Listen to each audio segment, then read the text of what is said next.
पकड़ो पकड़ो।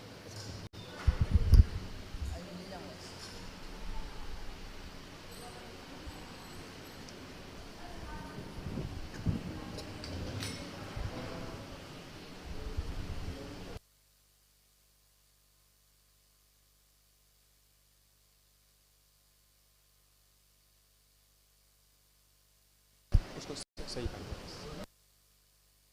हरे कृष्णा कृष्णा कृष्णा हरे हरे, हरे राम राम राम हरे हरे। तो आप सबसे निवेदन है कि जो भी हम जिस तक हमारी आवाज़ पहुंच रही है, बाहर हैं जो लोग, तो अभी यहाँ पे भागवतम क्लास स्टार्ट होने वाली है, तो कृपया करके अपना अपना स्थान ग्रहण कर लें। और आज हमारा बहुत सौभाग्य है कि विशेष रूप से प्रेम रस प्रभु जी जो चौपाटी मंदिर से आए हैं, विशेष कथा करेंगे हमारे सबके बीच में। तो प्रभु जी का एक बार हरे कृष्ण मंत्र बोलकर हम स्वागत करेंगे। हरे कृष्णा कृष्णा कृष्णा हरे हरे, हरे राम राम राम हरे हरे। तो जैसे गौड़ीय वैष्णवों में एक कल्चर है, तो प्रभु जी का छोटा सा परिचय इस प्रकार है। तो प्रेम रस प्रभु जी परम पूज्य राधानाथ महाराज के एक शिष्य हैं, और वो लगभग 15 वर्षों से इस्कॉन में भक्ति का अभ्यास कर रहे हैं। और प्रभु जी ने जो अपनी पढ़ाई है वो बाहर यूरोप में किया है। और प्रभु जी ने प्रभुपाद जी की किताबों के मतलब बहुत एक्सपर्टीज है प्रभु जी का। प्रभु जी ने प्रभुपाद जी की सारी किताबें कई बार पढ़ चुके हैं, और वो जो भक्ति शास्त्र जो होता है, भक्ति वैभव होता है आदि पे सब पे सेमिनार भी देते हैं। तो हमारा बहुत सौभाग्य है। और प्रभु जी ऑनलाइन क्लासेस वगैरह में भी अपनी गाइडेंस देते हैं लोगों को।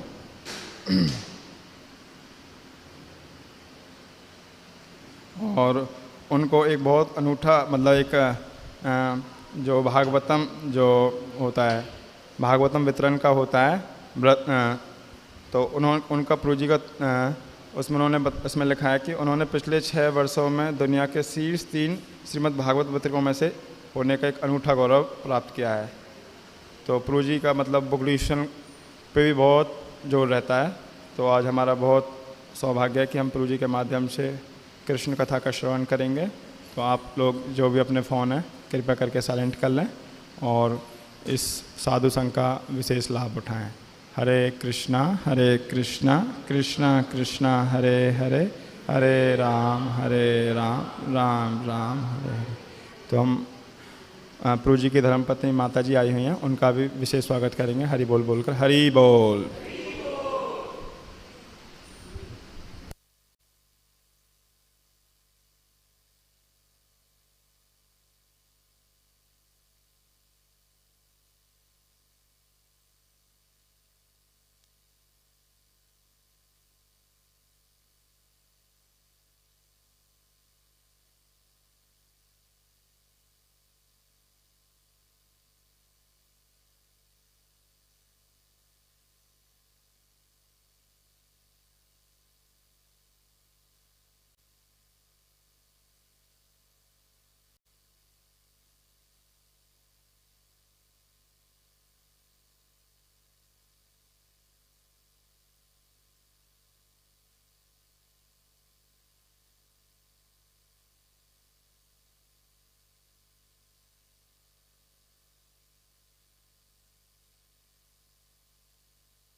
जल्दी आना, 10 बजे तक मैं निकलना है।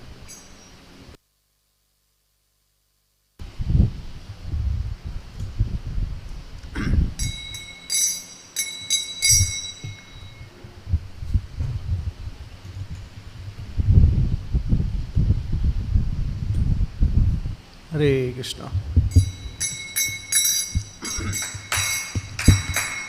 जय राधा माधव कुंज बिहारी,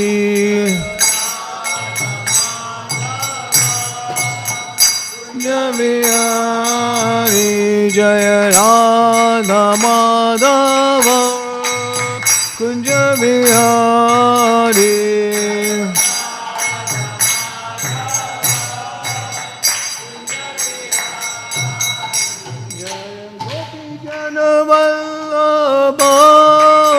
गिरवर गारी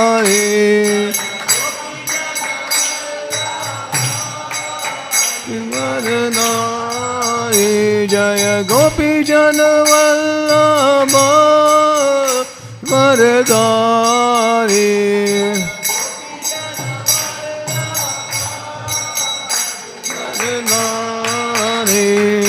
यशोदानंदन व्रज जन रंजन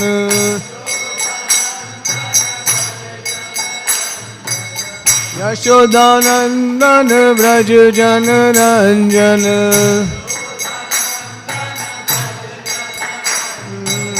यमुना मीरा वनचारी यमुना मीरा वनचारी जय राधा माधव कुंज बिहारी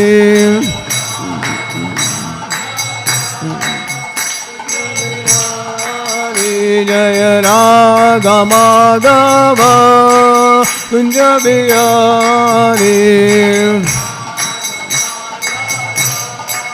कुंज बिहारी जय गोपी जन वल्लभ गिरवरधारी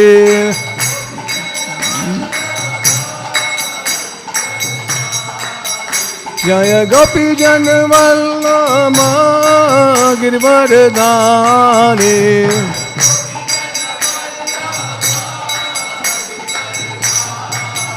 हरे कृष्णा कृष्णा कृष्णा हरे हरे हरे राम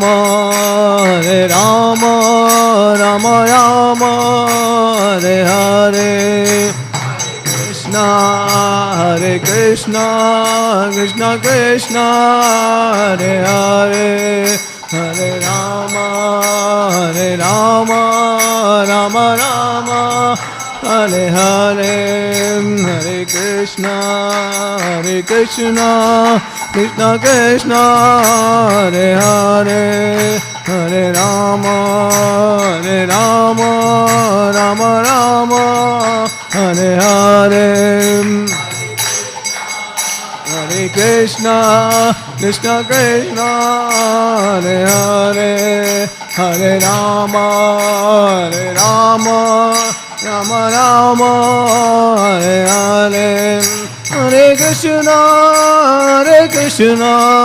कृष्णा कृष्णा हरे हरे हरे राम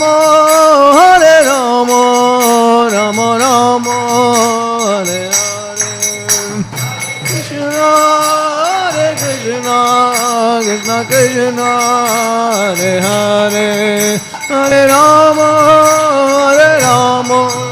राम राम हरे हरे हरे कृष्णा कृष्णा कृष्णा हरे हरे हरे राम राम राम हरे हरे हरे कृष्णा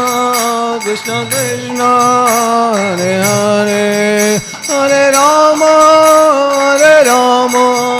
राम राम हरे हरे हरे कृष्णा कृष्णा कृष्णा हरे हरे हरे राम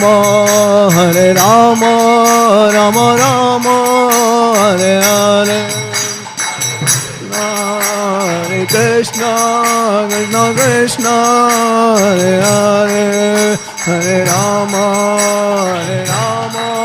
राम राम हरे हरे हरे कृष्णा कृष्णा कृष्णा हरे हरे हरे राम राम हरे हरे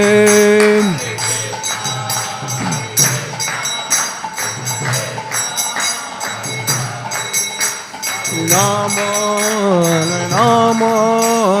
राम हरे हरे हरिनाम संकीर्तन यज्ञ की जय। जगत गुरु शिल प्रभुपाद की जय। निताय गौ प्रेमानंदे हरि हरि बोल। वैष्णव वृंद की जय। भागवतम नहीं है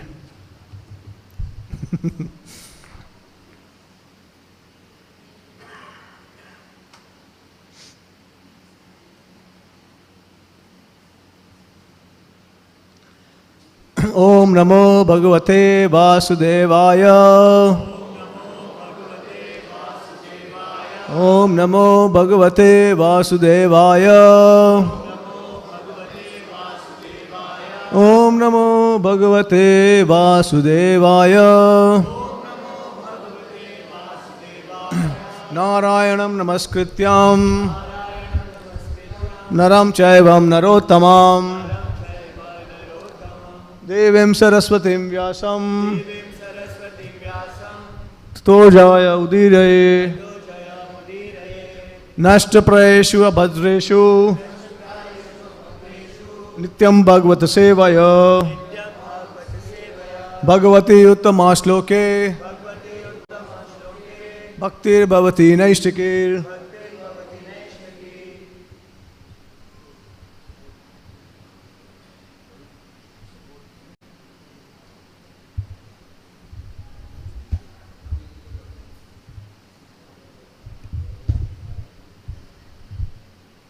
ठीक है, हरि बोल।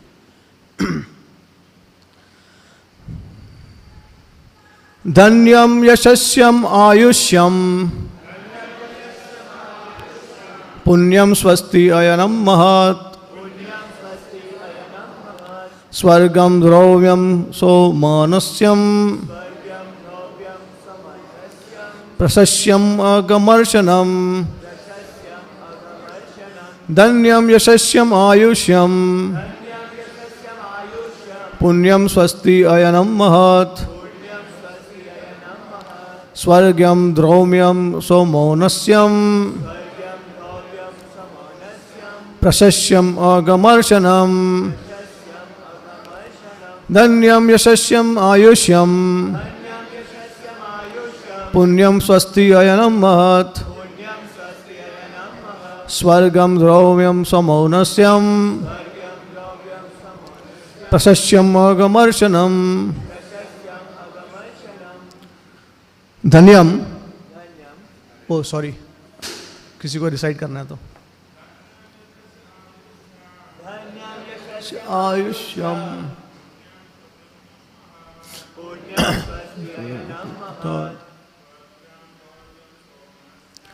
स्वर्गद्रौम्यं सौमस्यं यशस्यं अगमर्शनम्।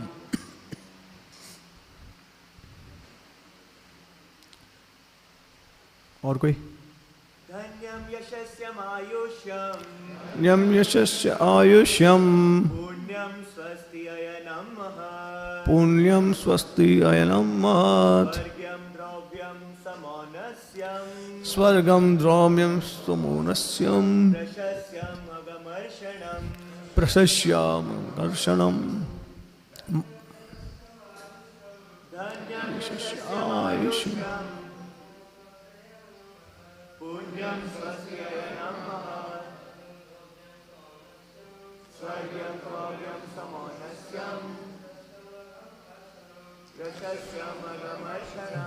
माता जी।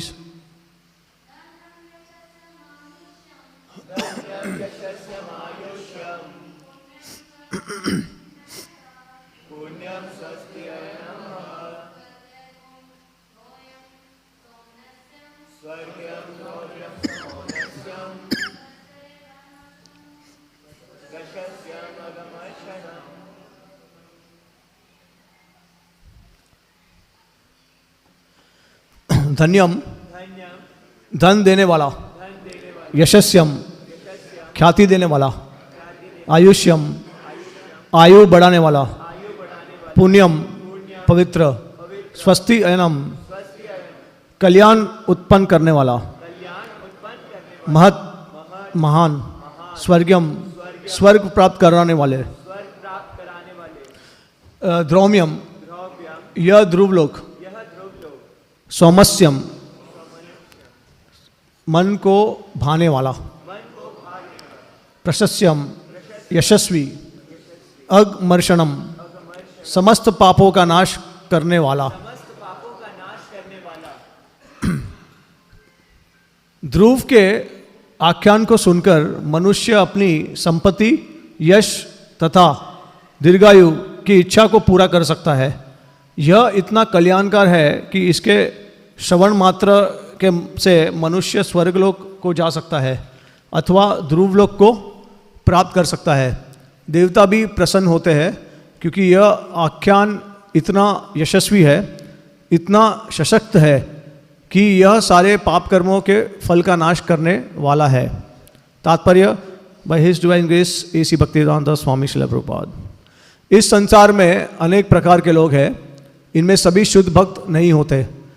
कुछ कर्मी हैं जो प्रचुर संपत्ति की कामना करते हैं, कुछ ऐसे भी लोग हैं जो केवल यश चाहते हैं, कुछ स्वर्गलोक को या ध्रुवलोक को जाना चाहते हैं और कुछ देवताओं को प्रसन्न करके भौतिक लाभ उठाना चाहते हैं। मैत्रेय ने यहाँ पर सबों को ध्रुव महाराज का आख्यान सुनने की संतुष्टि की है, जिससे वे वंचित लक्ष्य प्राप्त कर सके। यह संतुष्टि की जाती है कि भक्तों, अकाम, कर्मियों, सर्वकाम तथा ज्ञानियों, मोक्ष काम को भगवान की पूजा करनी चाहिए, जिससे उन्हें जीवन लक्ष्य प्राप्त हो सके। इसी प्रकार यदि कोई भगवान के भक्त के कार्य कलापाओं के विषय में सुनता है तो उसे भी वही फल मिलेगा। भगवान तथा उनके शुद्ध भक्तों के कार्य तथा आचरण में कोई अंतर नहीं होता।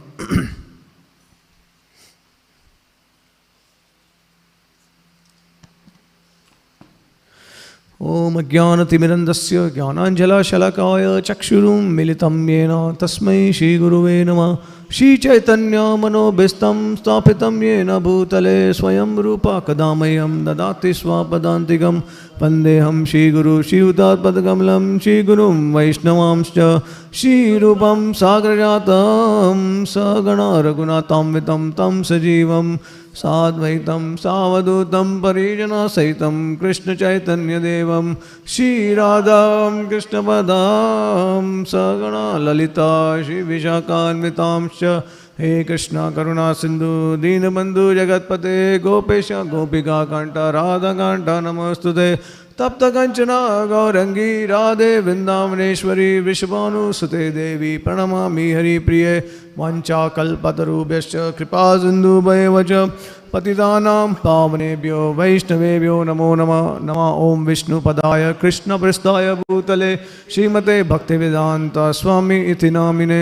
नमस्ते सरस्वतीदेवे गौरवाणी प्रचारिणे निर्विशेष शून्यवादी पाश्चात्य देशतारिणे। जय श्री कृष्ण चैतन्य प्रभु नित्यानंद श्री अद्वैत गदाधर शिवासादि गौर भक्त वृंदा। हरे कृष्णा कृष्णा कृष्णा हरे हरे हरे रामा राम राम हरे हरे। हरे कृष्णा। तो आज मेरा परम सौभाग्य है कि मैं इस्कॉन फरीदाबाद के मंदिर में कुछ सेवा के लिए मुझे मौका मिला है और मैं धन्यवाद देना चाहता हूँ परम पूज्य शिला गोपाल कृष्ण महाराज जी, हिज ग्रेस अमोघ लीला प्रभु जी, हिज ग्रेस गोपेश्वर प्रभु, हिज ग्रेस कृष्ण गोपीनाथ प्रभु और जितने भी टेंपल मैनेजमेंट के डिवोटीज हैं जिन्होंने मुझे आज ये बहुत बड़ा अवसर दिया आपकी सेवा में कुछ प्रस्तुत करने के लिए। तो जो भी मैं कहूँगा वो शिला प्रभुपाद जी और जो हमारे आचार्य हैं उनके द्वारा जो भी मैंने समझा है, सीखा है, तो वो मैं आपके सामने प्रस्तुत करूँगा। और अगर मैं आपको कुछ बता रहा हूँ तो वो मेरे लिए भी है, तो मैं अपनी शुद्धिकरण भी कर रहा हूँ उससे लिए। तो आप सबका आशीर्वाद चाहिए और इसी के साथ हम कथा आरंभ करेंगे। हरे कृष्णा। तो ये आपने शायद अभी तक ध्रुव महाराज की कथा सुनी होगी, तो अभी ये आई थिंक समाप्त होने आई है। तो यहाँ पे जिस प्रकार से हर एक अध्याय चैप्टर्स में आपको अंत में कुछ ना कुछ फल मिलता है, श्रुति फल, तो उसी प्रकार से यहाँ पे ऐसा बताया गया है कि आप अगर कोई भी भगवान के भक्तों की या भगवान के विषय में कुछ कथा सुनते हैं तो आपको उसका हमेशा फल मिलता है और सब प्रकार के फल आपको मिल सकते हैं।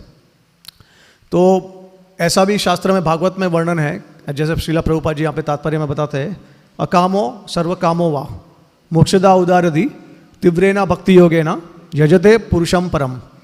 तो या तो आप में कोई कामना है या नहीं है, या तो आपको मोक्ष की प्राप्ति चाहिए, हर हालत में आपको हमेशा ही तीव्रेना भक्ति योगेना आपको एक दृढ़ता से भगवान विष्णु की पूजा करनी चाहिए, उनको ही वर्शिप करना चाहिए।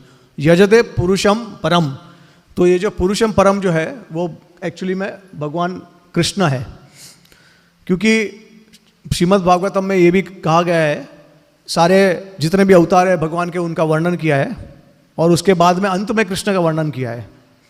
तो कृष्ण का अंत में वर्णन क्यों किया है? बताने के लिए कि कृष्ण अवतारी है, अवतार नहीं है विष्णु के। तो एचेश अंशा कलापुंसा कृष्णस्तु भगवान स्वयं इंद्रियाणि व्याकुलम लोकम हृदयंति युगे युगे।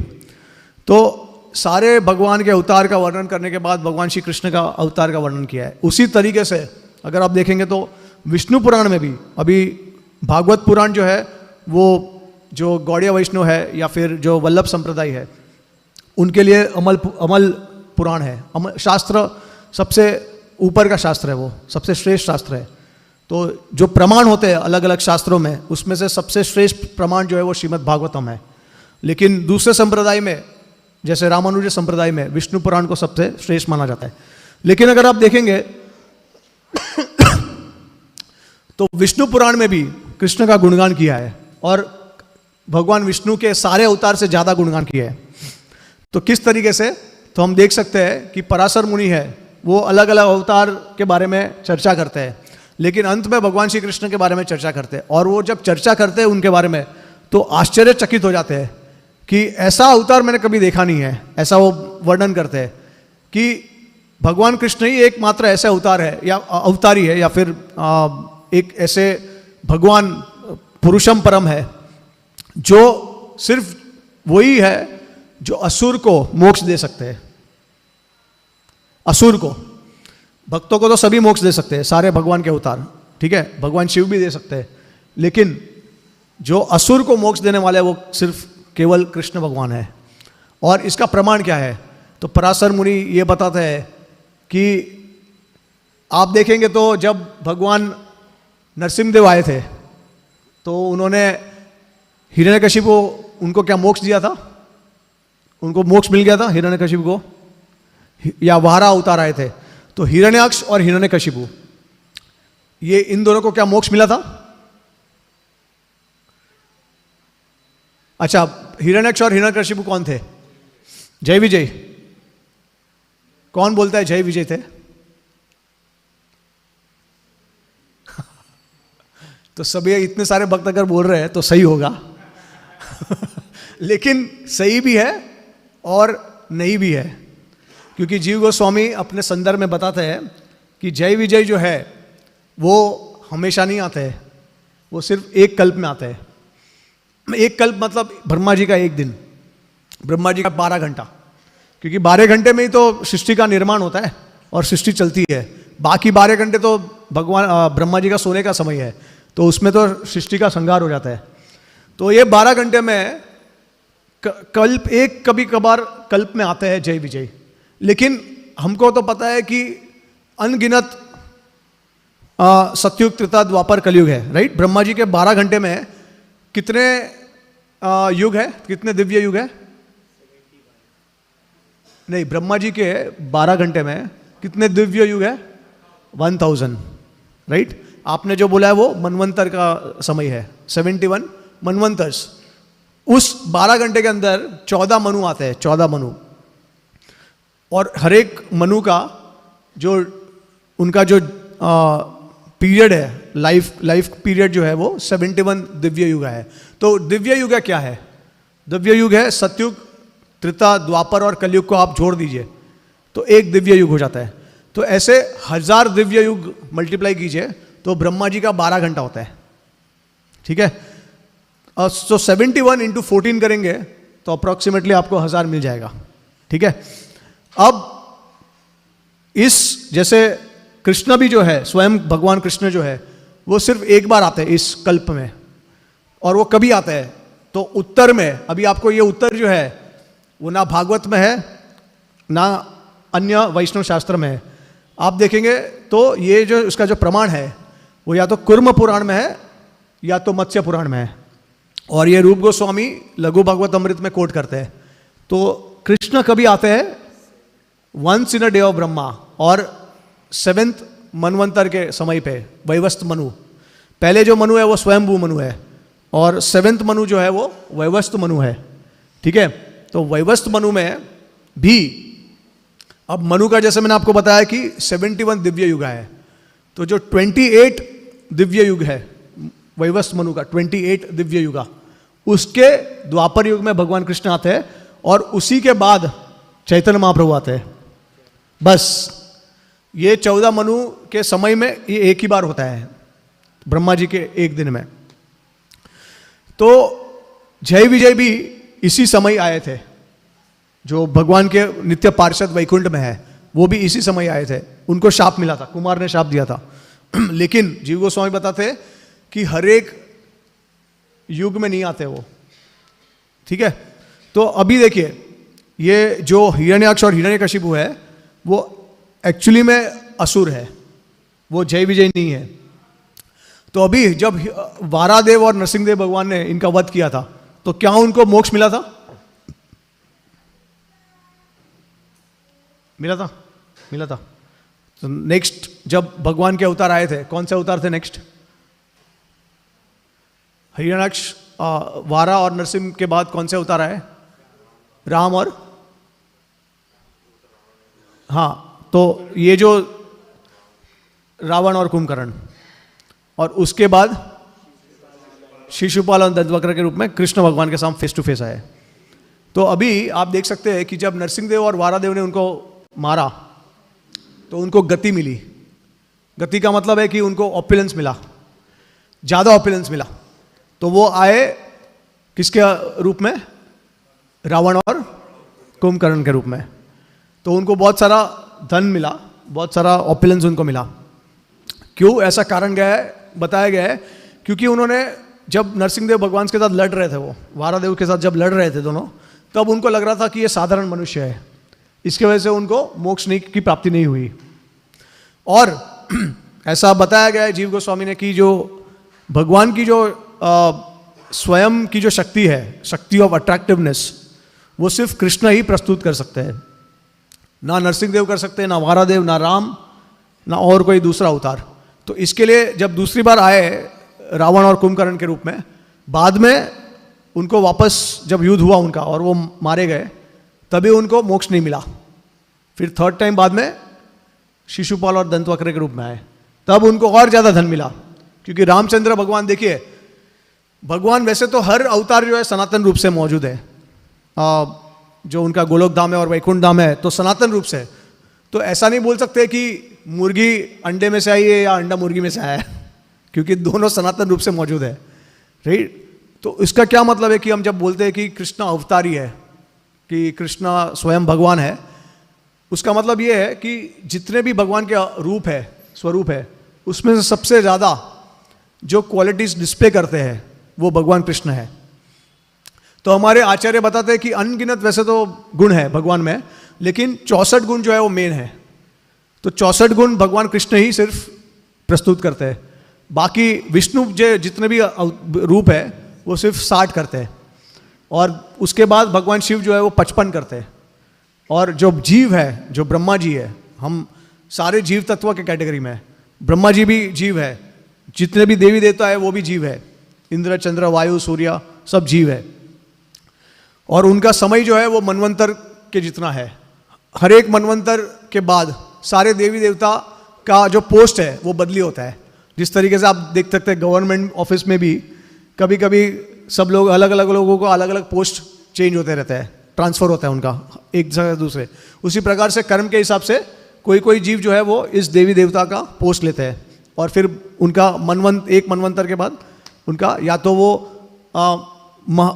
ऊपर के लोक में चले जाते हैं, जैसे महर लोक है, जनलोक है, या फिर भगवान के धाम में जा सकते हैं, या फिर वापस इस भौतिक जगत में आ सकते हैं उनके कर्म और उनके सुकृति के अनुसार। तो भगवान का जो शक्ति है अट्रैक्टिवनेस का, वो सिर्फ भगवान कृष्ण में है। तो ये 64 गुण जो है वो सिर्फ भगवान कृष्ण करते हैं। और कौन से ऐसे 4 गुण हैं जो भगवान कृष्ण सबसे ज़्यादा प्रस्तुत करते हैं? किसी को पता है? यस प्रभु जी। प्रेम, माधुर्य, हाँ, वेणु माधुर्य, रूप माधुर्य, लीला माधुर्य।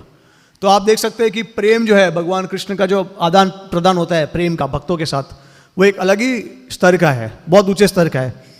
और भगवान विष्णु, हम उनकी जो सेवा है वो दास्य भाव में कर सकते हैं, ज़्यादा से ज़्यादा हम उनके साख्य में कर सकते हैं, लेकिन वो भी ऐश्वर्य के साथ। लेकिन भगवान कृष्ण की जो सेवा है वो हम और बहुत आगे तक कर सकते हैं, जैसे हम उनके संबंधी बन सकते हैं। तो दास्य भाव, फिर शांत भाव, दास्य भाव, वात्सल्य भाव, साख्य भाव, वात्सल्य और माधुर्य। तो जो वात्सल्य और माधुर्य जो है वो केवल भगवान कृष्ण के लिए है, और किसी भी भगवान के अवतार के साथ हम आदान प्रदान नहीं कर सकते। तो इसके लिए हम देख सकते हैं कि भगवान प्रेम, प्रेम माधुर्य, रूप माधुर्य, भगवान का जो रूप है, तो शास्त्र में ऐसा कहा गया है कि भगवान विष्णु को भी अट्रैक्ट करता है कृष्ण का फॉर्म। और प्रमाण शास्त्र में ये है कि लक्ष्मी भी है। देखिए, लक्ष्मी जो है सबसे चेष्ट है, उनके पति के व्रत, उनका जो पतिव्रता है वो सबसे अधिक है इस पूरे संसार में। जय श्री श्री राधा गोविंद भगवान की जय, सीताराम लक्ष्मण हनुमान की जय।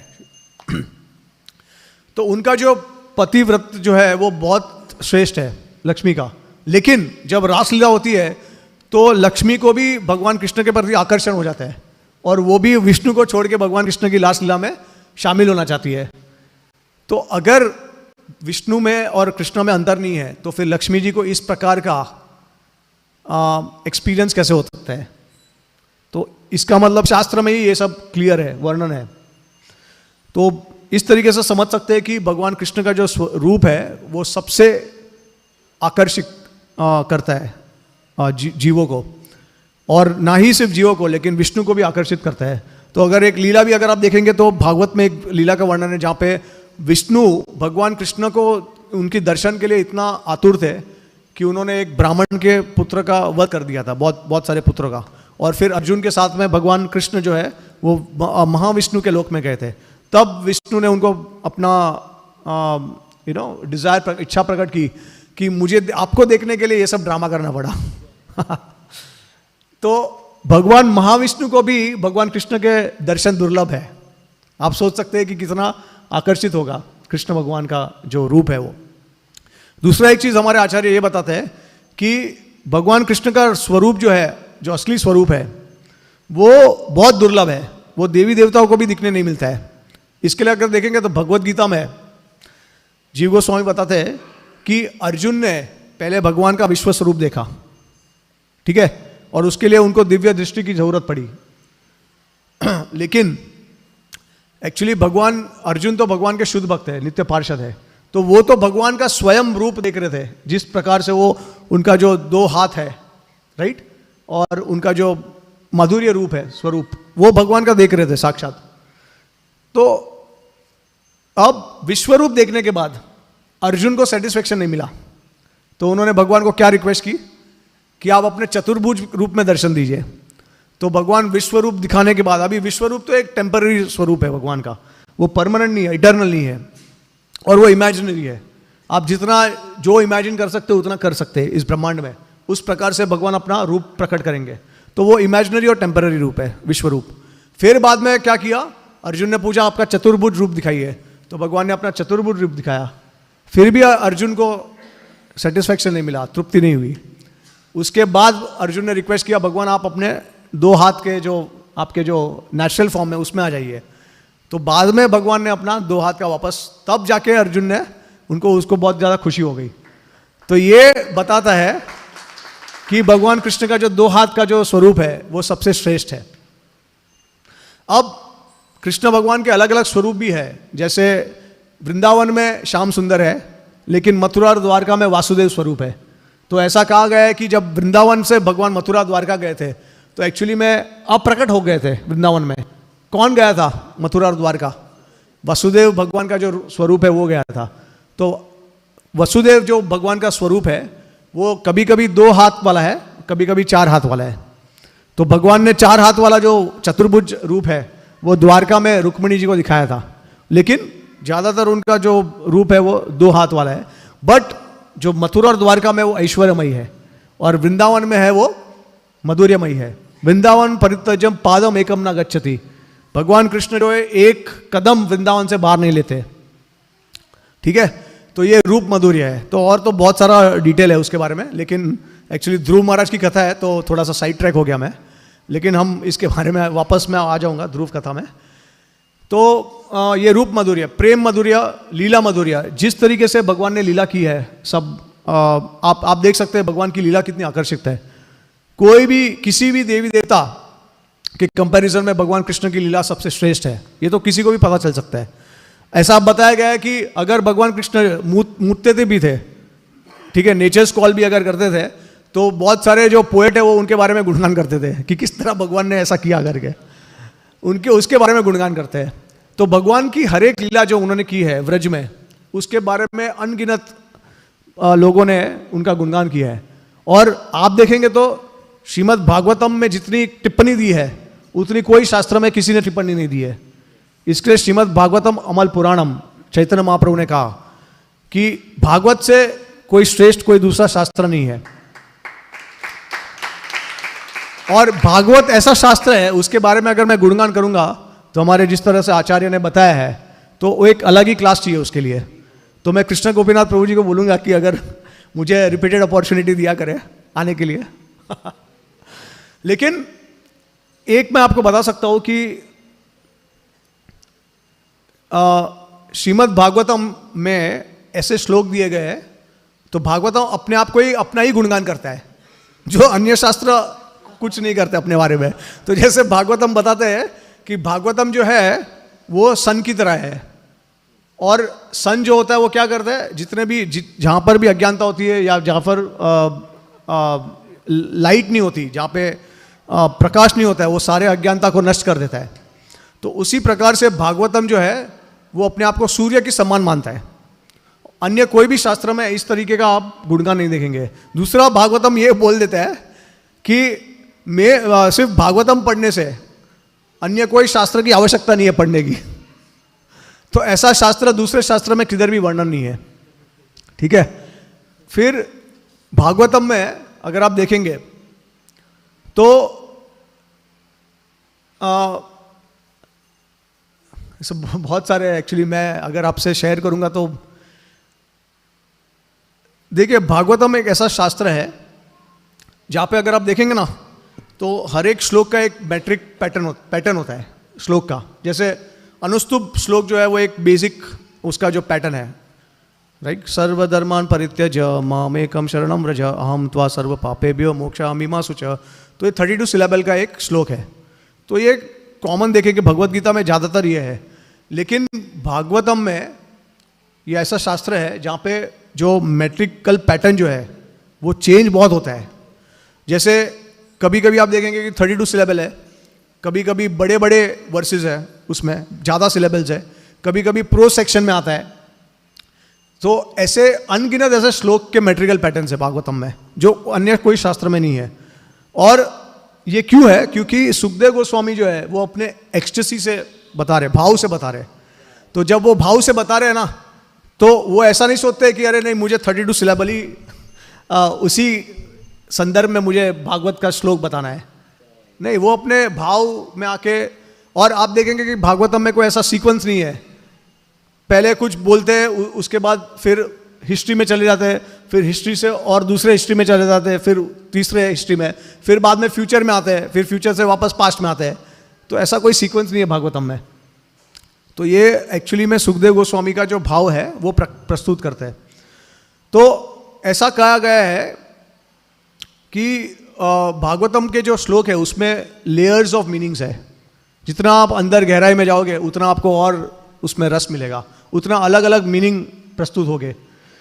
तो सिर्फ श्रीमद् भागवतम एकमात्र ऐसा शास्त्र है जिसमें और दूसरा बात यह है कि जो महान बड़े बड़े जो प्रोफेसर्स हैं यूनिवर्सिटी के, वो जब भागवतम पढ़ते हैं तो उनको समझ में आता है कि भागवतम जैसा कोई शास्त्र नहीं है, क्योंकि उसमें भागवतम पोयम की तरह भी है, फिर एक गुरु की तरह वो इंस्ट्रक्ट भी करते हैं और एक फ्रेंड की तरह गाइड भी करता है भागवतम। तो ऐसे अनेक गुणगान है श्रीमद् भागवतम के। लेकिन हम इसके बारे में अभी और ज़्यादा चर्चा नहीं करेंगे। मैं वापस पॉइंट पे आता हूँ कि रूप मधुर्य, प्रेम मधुर्य, लीला मधुर्य, भगवान की जो लीला है वो यूनिक है। उनकी तरह जो जिन्होंने लीला, भगवान ने लीला की है, उसी कोई उसमें और किसी भी लीला में इतना रस नहीं है। ठीक है, रस लीला जो है वो किसने की है? कृष्ण भगवान ने। क्या भगवान शिव ने की है? क्या विष्णु ने की है? नहीं। क्यों? क्योंकि सिर्फ कृष्ण ही कर सकते हैं, क्योंकि कृष्ण के साथ ही मधुर्य रस का आस्वादन हो सकता है। ठीक है, तो रस के हिसाब से देखेंगे तो बहुत ज़्यादा गहराई है कृष्ण की लीला में। और उसके बाद वेणु मधुर्य। तो देखिए, भगवान कृष्ण जो है वो सारे अवतारों में से सिर्फ भगवान कृष्ण है जो वेणु बजाते हैं, और कोई अवतार नहीं उनके पास नहीं है।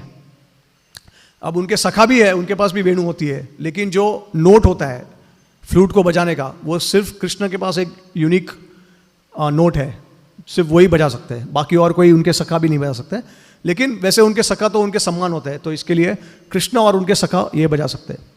तो ये कृष्णा का जो स्वरूप है। और जैसे मैंने आपको बताया कि असुर का वध होने जब भगवान कृष्ण ने किया तो शिशुपाल और दंतवक्रों को क्या परिणाम मिला? मोक्ष की प्राप्ति हो गई। तो मोक्ष केवल भगवान कृष्ण देते हैं और कोई नहीं दे सकता, क्योंकि शिशुपाल और दंतवक्र ने भगवान कृष्ण को भगवान के स्वरूप में देख लिया और इसके वजह से उनका मोक्ष मिल गया। तो वो भगवान को स्वरूप को क्यों देख पाए? क्योंकि भगवान ने उसको प्रस्तुत किया। कृष्ण भगवान उनकी करुणा, उनके करुणा हृदय की वजह से भगवान कृष्ण ने प्रस्तुत किया, इसके लिए उनको मोक्ष मिल गया अल्टीमेटली, राइट। और फिर चैतन्य महाप्रभु तो एक लेवल और आगे हैं, वो किसी को मोक्ष नहीं देते हैं, वो सीधा प्रेम देते हैं। तो ये सेम जगह मदई आए थे, मतलब अगर जय विजय का अगर हम इनकारनेशन कंसिडर करते हैं तो जय विजय के रूप में आए थे। और चैतन्य महाप्रभु टाइम पास नहीं करते हैं, वो सीधा प्रेम प्रदान कर देते हैं। तो अगर चैतन्य महाप्रभु के पास कोई जाता है तो अकामो सर्व कामो व मोक्षदा उदार दी, कुछ भी आप लेके जाइए, वो आपको कुछ नहीं देंगे, वो आपको प्रेम देंगे। इसके लिए अगर देखेंगे तो चैतन्य भागवत में और चैतन्य चरितमृत में आपको जो रस मिलेगा वो कोई अन्य शास्त्र में नहीं मिलेगा। श्रीमद् भागवतम में आपको धन, ऐश्वर्य, सब कुछ फल में मिल सकता है, लेकिन चैतन्य महाप्रभु की लीला पढ़ेंगे तो आपको सिर्फ प्रेम ही प्रेम मिलेगा। तो ये महाप्रभु की असीम कृपा है, क्योंकि चैतन्य महाप्रभु आतुर है हमको व्रज प्रेम देने के लिए। एकमात्र कारण भगवान कृष्ण का है व्रज प्रेम देने के लिए, वो आए हैं हमको चैतन्य महाप्रभु के स्वरूप में, राधा रानी का आस्वादन करने के लिए, उनके भाव का और उनके प्रेम समझने के लिए। लेकिन सबसे जो मेन कारण है वो व्रज प्रेम प्रदान करना है चैतन्य महाप्रभु को, क्योंकि आप वैकुंठ प्रेम प्राप्त करोगे तो क्या होगा? उससे ऐश्वर्य भाव में जाएंगे। लेकिन जब व्रज प्रेम आपको प्राप्त होगा तो मधुर्य रस की आप उसके ओशन में आप डूब जाओगे, उसके दरिया में आप डूब जाओगे, इतना डीप है मधुर्य रस। सो अब व्रज में हर अलग अलग तरीके से लोग भगवान कृष्ण की पूजा करते हैं, उनकी सेवा करते हैं, लेकिन सब हर चीज में मधुर्य ही मधुर्य है, स्वीटनेस ही स्वीटनेस है। ठीक है, तो सो कृष्ण भगवान जो है वो एक अलग ही अवतारी है, मतलब अवतार इसी के लिए उनको कहा गया है भगवान को।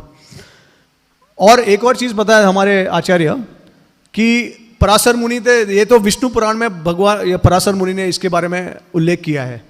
ठीक है, श्रीमद् भागवतम में इसके बारे में उल्लेख नहीं है, लेकिन पराशर मुनि ने इनडायरेक्टली बता दिया है कि हालांकि मैं सारे विष्णु का अवतार का गुणगान कर रहा हूँ और मैं बता रहा हूँ कि विष्णु श्रेष्ठ है, लेकिन इनडायरेक्टली पराशर मुनि बता देते हैं कि एक्चुअली में कृष्णा सबसे श्रेष्ठ है, ये विष्णु पुराण में। दूसरा आचार्य हमारे बताते हैं कि भगवान की लीला में इतना रस है कि जब राम भगवान अयोध्या छोड़ के वनवास चले गए तो उस समय पे जो जितने भी पेड़ थे, जितने भी पौधे थे, उनको थोड़ा वीर भाव महसूस हुआ उस समय के लिए, उस क्षण के लिए। लेकिन जब कृष्ण लीला करते थे तो जब वृंदावन से मथुरा गए तभी नहीं, लेकिन वृंदावन में ही रह के जब वो हर रोज नंदगांव से जब वृंदावन जाते थे या अलग अलग वन में जाते थे, तभी जितने भी पेड़, जितने भी पौधे थे, जितने भी जीव थे जो लोग शांत रस में थे, उनको हर रोज भगवान का विरह महसूस होता था। तो ये रस जो है वो बहुत गुप्त है, इसके लिए व्रज भूमि भी है बहुत गुप्त है। ठीक है, तो ये हमारे आचार्य इस तरीके से कृष्ण का गुणगान करते हैं। हाँ, तो अभी एक्चुअली मैंने बताया कि कृष्ण अवतारी है, क्यों मैं बता रहा था इसके बारे में, मेरे को याद नहीं आ रहा है। तो एनीवेज, बट ध्रुव के चरित्र पे आते हैं हम। अब देखिए, विष्णु पुराण में कहा गया है कि ध्रुव महाराज जो थे पुनर्जन्म में एक ब्राह्मण थे। ठीक है, तो वो ब्राह्मण ने किसी एक राजा के पुत्र के साथ संग किया था, जो प्रिंस होते हैं, तो उसके साथ उन्होंने काफ़ी समय बिताया था।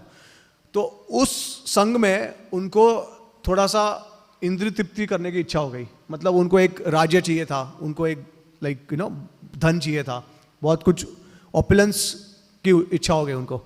तो इसके लिए भगवान विष्णु ने उनकी इच्छा पूरी की, और फिर दूसरे जन्म में वो आए ध्रुव महाराज बन के।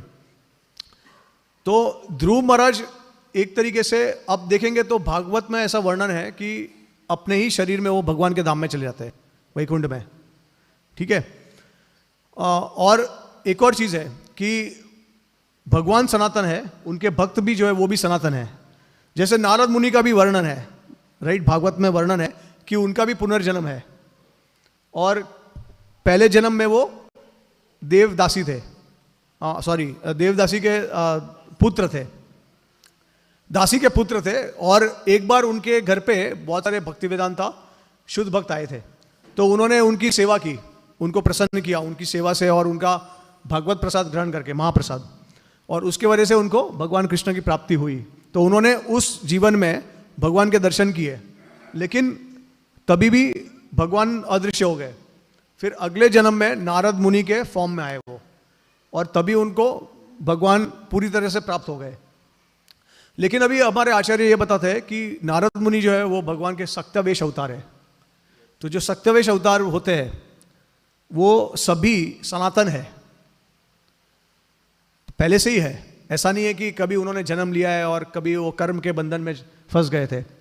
तो किस तरीके से समझ सकते हैं? तो हमारे आचार्य बताते हैं कि पहले के जो जन्म के जो जीव थे वो एक तरीके से उनके अंश होते हैं। तो जैसे उदाहरण के तौर पे नंद और यशोदा है, तो भागवत में वर्णन है कि द्रोण और दरा ने तप किया था और उसके बाद नंद और यशोदा बन गए थे। लेकिन भागवत में एक और वर्णन भी है, वो बोलते हैं कि भगवान कृष्ण जो है वो सनातन रूप से गोपिका सुत है, और नंद आत्मज है, मतलब नंद की आत्मा है वो सनातन रूप से। तो उसका मतलब क्या है कि नंद यशोदा है वो भगवान के नित्य पार्षद है। लेकिन यहाँ पे वर्णन है कि वो उन्होंने तो तीसरे जन्म में वो नंद यशोदा बने, क्योंकि पहले तो वो लोग कश्यप अदिति थे, उसके बाद द्रोणधरा बने, और उसके बाद नंद यशोदा बन गए। तो हमारे आचार्य बताते हैं कि जब भगवान कृष्ण जो है वो लीला करते हैं इस भौतिक जगत में, भौमो वृंदावन में, तभी भगवान अपने धाम से आते हैं, तो उनके साथ सारे पार्षद को लेके आते हैं। और ये यहाँ से जो जीव होते हैं जो साधना करते हैं और वो भगवान की प्राप्ति करना चाहते हैं, भगवान को अपना पुत्र बनाना चाहते हैं अगले जीवन में, तो वो जीव जो है और ये नित्य पार्षद जो है वो लोग दोनों वो जो है वो उस नित्य पार्षद में समा जाते हैं। वो जो जीव है वो भगवान के नित्य पार्षद नंद यशोदा जो भगवान के गोलोक धाम से आते हैं उनमें समा जाते हैं। और बाद में भगवान की लीला जब खत्म होती है, समाप्त होती है, तब ये जीव जो है वो बाहर निकल जाते हैं और अपने अपने स्थान में प्रस्थान कर लेते हैं। तो ऐसी दो संभावनाएं, या तो नंद और यशोदा के अंश होते हैं, मतलब उनका एक्सपांशन होता है, जो कुछ समय के लिए आते हैं, लीला करते हैं और उनमें समा जाते हैं बाद में, या तो अलग अलग जीव होते हैं जिनका समावेश होता है और लीला समाप्त होने के बाद अपने अपने लोक में प्रस्थान कर लेते हैं। तो उदाहरण के तौर पे भीष्म पितामह, तो भीष्म पितामह कौन थे? तो वो भी सनातन रूप से नित्य पार्षद है भगवान के। तो वो जब लीला भगवान के धाम में से पधारे यहाँ पे, तो जो वसु है जिनको शाप मिला था, तो वो वसु जो है वो भीष्म पिता के शरीर में समा गए। जब भगवान कृष्ण की लीला हुई, जब समाप्त हुई, तो वसु जो है वो वो भीष्म पितामह के शरीर से निकल के वो स्वर्गलोक की प्रस्थान करे, और जो भीष्म पितामह है वो भगवान के गोलोक धाम में चले गए वापस। तो इस तरीके से अलग अलग जीव और अलग अलग जो नित्य पार्षद है वो भगवान की लीला में शामिल होते हैं। तो आपको भगवान की सेवा करनी है यशोदा मैया की तरह, तो आप यशोदा नहीं बन सकते। तो ये जो द्रोणधरा थे, वो शास्त्र में कहा गया है कि वो एक्चुअली उनके अंश थे, उनके एक्सपांशन थे, वो अलग जीव नहीं थे। लेकिन अलग अलग जीव जो होते हैं वो इच्छा प्रकट करते हैं और भगवान उनकी इच्छा को पूर्ण करते हैं। तो उस समय के लिए वो उस नित्य पार्षद में समा जाते हैं, फिर बाद में लीला होने के बाद चले जाते हैं। तो इस प्रकार से नारद मुनि का भी ऐसे ही था कि वो जो पुनर्जन्म के बारे में उनका जो चर्चा की गई है, तो वो उनके अंश थे, और जब नारद मुनि आए तो उनके शरीर में समा गए। उसी प्रकार से संभावना है कि ध्रुव महाराज भी ऐसे ही है, जैसे प्रहलाद महाराज है, वो भी भगवान के नित्य पार्षद कहा गए और साधना सिद्ध भी कहा गए। तो इस प्रकार से दोनों संभावना हमारे आचार्यों ने उसको रिकंसाइल की है। देखिए, तो ध्रुव महाराज के उदाहरण से हमको बहुत सारी सीख मिलती है कि ध्रुव महाराज ने भगवान को 6 महीने में ही प्राप्त कर लिया, हालांकि हमको बहुत समय लग जाता है। 5 वर्ष की आयु में ही ध्रुव महाराज ने 6 महीने में ही भगवान की प्राप्ति कर ली। तो उसका कारण क्या है? उसका कारण क्या है, कोई बता सकता है? इतना जल्दी कैसे प्राप्त कर लिया उन्होंने 5 वर्ष की आयु में?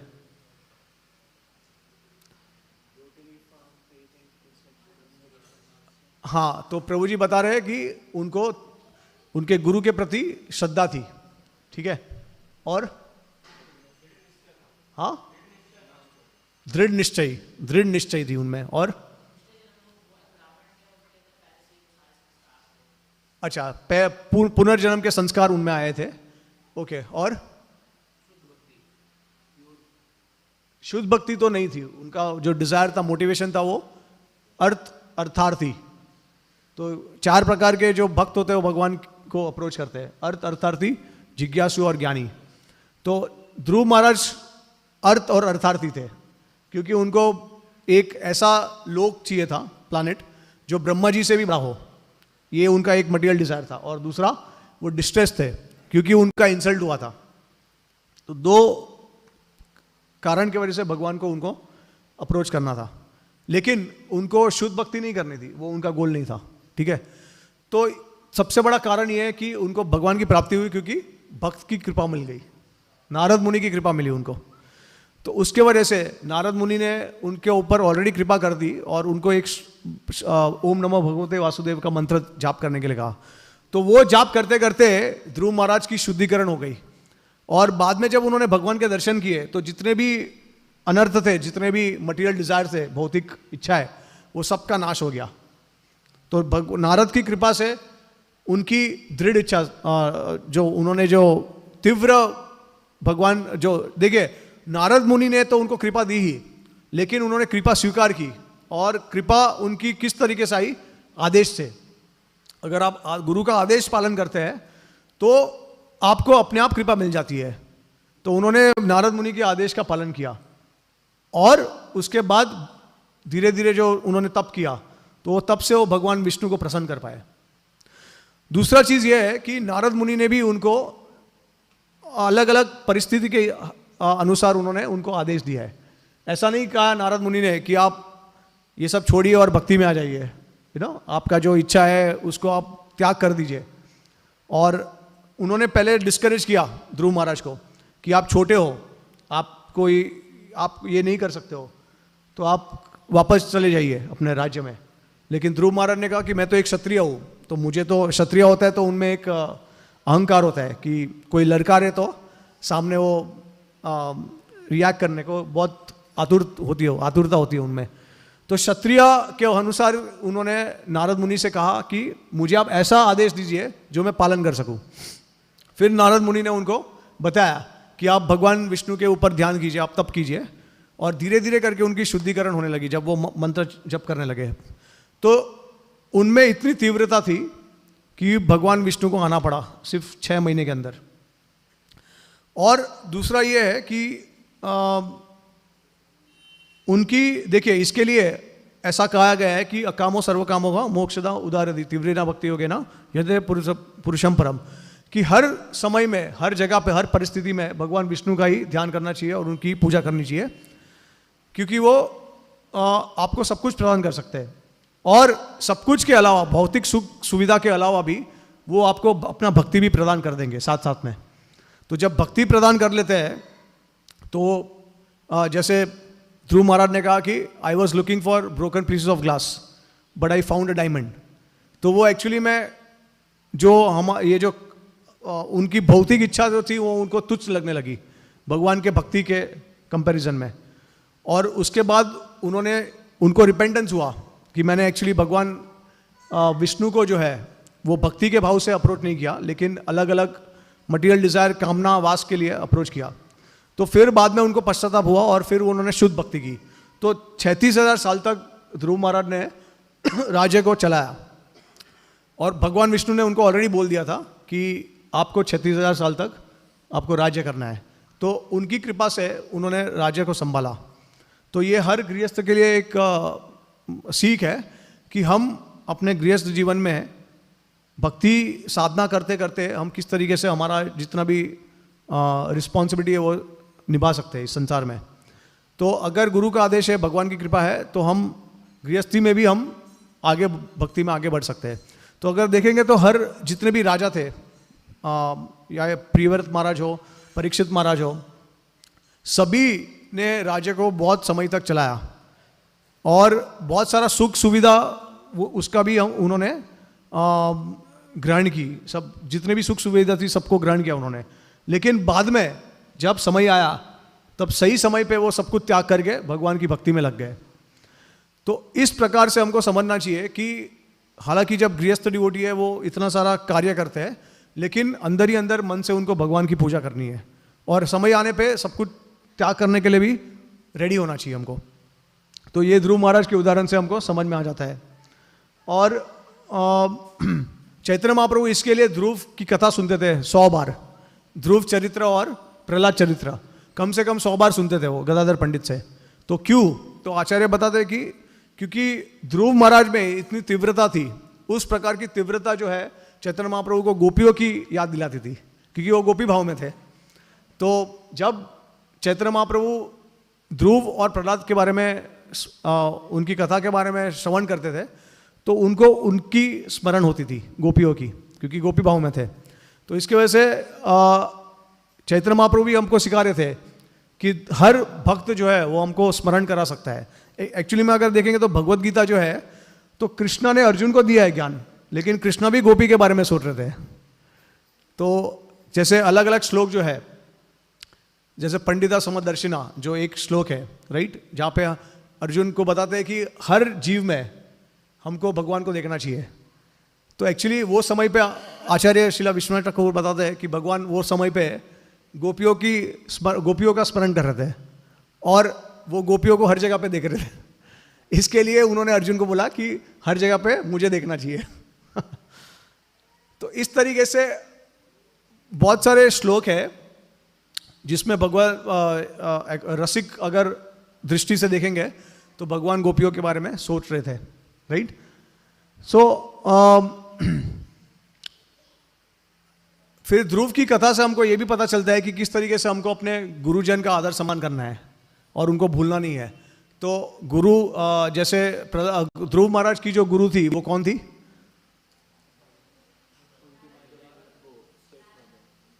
नहीं, सुनी थी, उनकी माता, राइट।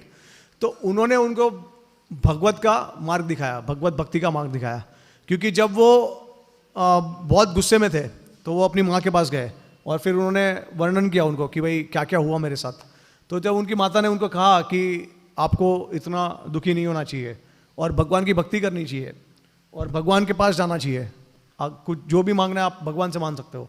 तो उस तरीके से वो वर्तमान प्रदक्षक गुरु हो गए ध्रुव के। और जब ध्रुव वैकुंठ धाम प्रस्थान कर रहे थे तभी उस समय जाने के पहले उन्होंने विष्णुदूत से क्या कहा कि मुझे ले जाने से पहले आप मेरी माँ को ले जाइए, क्योंकि उन्होंने ही मुझे भगवान के बारे में बताया है। तो उस प्रकार से हमको हमारे जितने भी वर्तमान प्रदर्शक गुरु है, शिक्षा गुरु है, दीक्षा गुरु है, उनको याद करना है, उनका स्मरण करना है, और उनकी कृपा से हम भगवत के धाम जाएंगे, वो हमको समझना है। दूसरा एक सीख ये देते हैं ध्रुव महाराज कि जब वो 36,000 तक राज्य कर रहे थे, का पालन कर रहे थे, तभी उन्होंने बहुत सारा दान दिया और उन्होंने बहुत सारा यज्ञ किया। तो हर गृहस्थ को भी उनका जो मेन कर्तव्य है वो दान देना और यज्ञ करना है। सेक्रीफाइस मतलब अब कलयुग में तो एक ही सेक्रीफाइस है, हरे नाम हरे नाम हरे नाम एव केवलम कलौ नास्ति एव नास्ति एव नास्ति गतिर अन्यथा। तो जितना भी संकीर्तन यज्ञ हम कर सकते हैं कलयुग में, तो उतना ही हमारे भक्ति के लिए अच्छा है। और जितना दान कर सकते हैं, क्योंकि गृहस्थ का जो धर्म है वो दान देना है लोगों को, तो वो दान करना है।